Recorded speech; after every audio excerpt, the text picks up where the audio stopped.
Alors là, cette prise de conscience de Mbappé va tout changer au Real Madrid.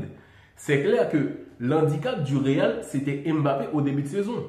Parce que le coach devait trouver la façon de l'intégrer dans l'effectif. C'était difficile. Difficile parce que le joueur n'avait pas la confiance en lui-même. Parce que ce n'était pas une question de position, mais c'était que Mbappé n'était pas en forme. Mais une fois qu'il a assumé, il a touché le fond. Et oui, il est sur un nouveau départ. La question qu'on doit se poser maintenant, comment arrêter ce Real Madrid? Oui, le Real va être un peu inarrêtable. C'est pas que l'équipe ne va pas avoir des petits problèmes, des hauts et des bas, mais comment arrêter le Real Madrid? Parce que Mbappé, il commence à prouver que oui, il est en confiance. En même temps, il commence à prendre goût de tirer de loin. Et là, il a des réussites. C'est pas que contre Séville, mais Mbappé, avec ce but marqué, le Real prouve que deuxième partie de saison, ça va être chaud. Parce que tu as Valverde à surveiller hors surface, Vinicius en profondeur, Rodrigo Brahim Diaz en profondeur, Arda Güler aussi a des trucs. Donc, il faut surveiller un joueur comme Vinicius qui est presque inarrêtable. Et là, avec des passes en retrait, pour qui? Pour Valverde, pour Mbappé aussi. Mbappé qui peut sortir du côté gauche et créer ses propres actions et finir. Donc là, le Real va être presque inarrêtable. Comme on le disait tout le temps, que le Galactique, ça va être en marche, enfin.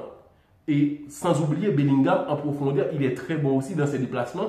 Le Real, c'est beau à voir. Et ça donne l'espoir qu'il va avoir du football grâce au Barça aussi.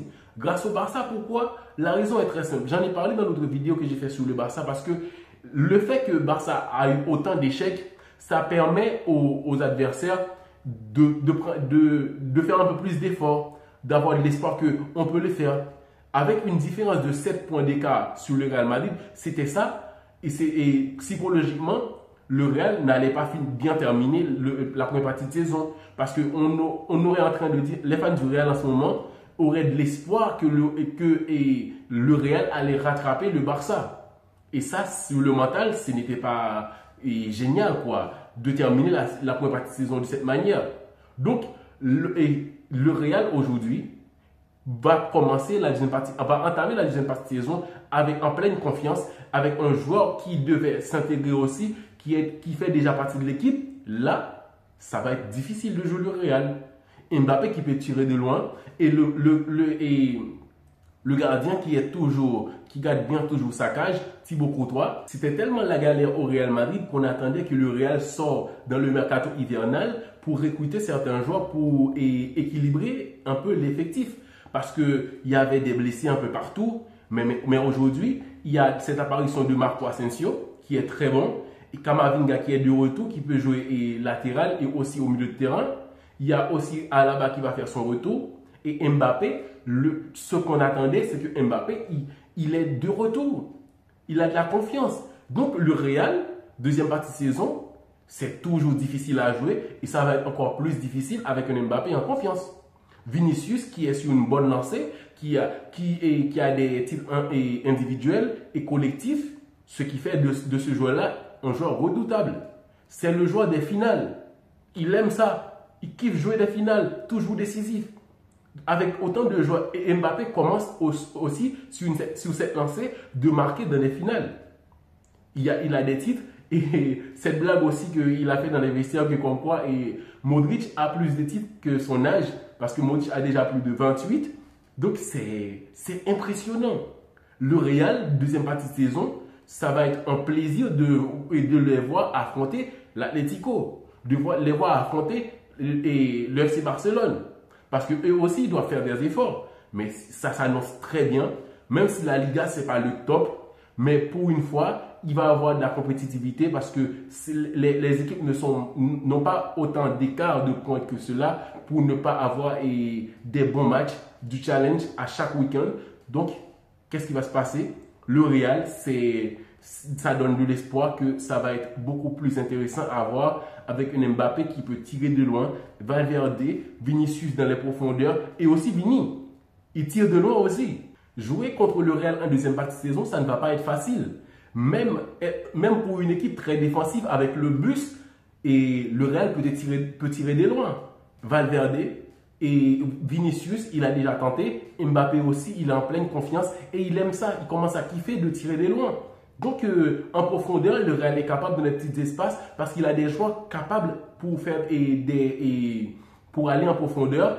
Des joueurs comme Rodrigo, Vinicius et Arda Güler, comme je l'ai mentionné aussi, et Bellingham qui peut jouer en profondeur. Donc, le Real, ça va être du beau jeu. On va kiffer.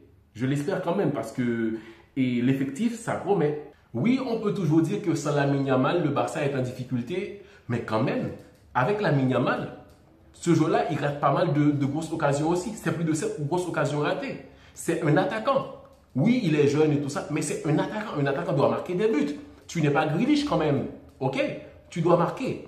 Donc, quand le joueur, il rate, mais il crée donc plus d'occasions, ça permet à l'équipe de claquer des buts quand même. Avec lui, l'efficacité est un peu plus élevée parce qu'il y a plus d'occasions créées. Mais sauf que, dans le but, le Barça a vraiment un problème de concentration et tout ça. Qu'est-ce que peut faire le coach dans ce cas-là? C'est le cas de Xavi qu'il criait sur les joueurs de faire beaucoup mieux, de se donner un peu plus, mais à un moment, il a perdu le vestiaire. Donc le Xavi, on a dit ciao Xavi, on ne veut plus de toi, mais quand même Xavi était l'homme de la situation. Les joueurs, Xavi n'avait pas autant d'argent pour aller sur le marché et de prendre quelqu'un d'autre comme attaquant et tout ça. Mais le Barça a des jeunes, ils crient que ouais, nous sommes de la Masia et tout ça. Mais ces jeunes-là n'ont pas assez d'expérience pour gérer ce genre de match-là. Ils ont marché dessus et ils ont marché sur l'Atlético de Madrid pour perdre le match comme ça. C'est manque d'expérience, manque de concentration et tout ça. Donc, on ne peut pas critiquer comme ça l'entraîneur, mais quand même, sur les 7 derniers matchs, c'est pas possible. C'est pas possible. Donc, le Barça relance la Liga comme ça. On parle du Real Madrid qui a fait une belle fin d'année et tout ça, parce que le Barça a permis à ces équipes-là de revenir.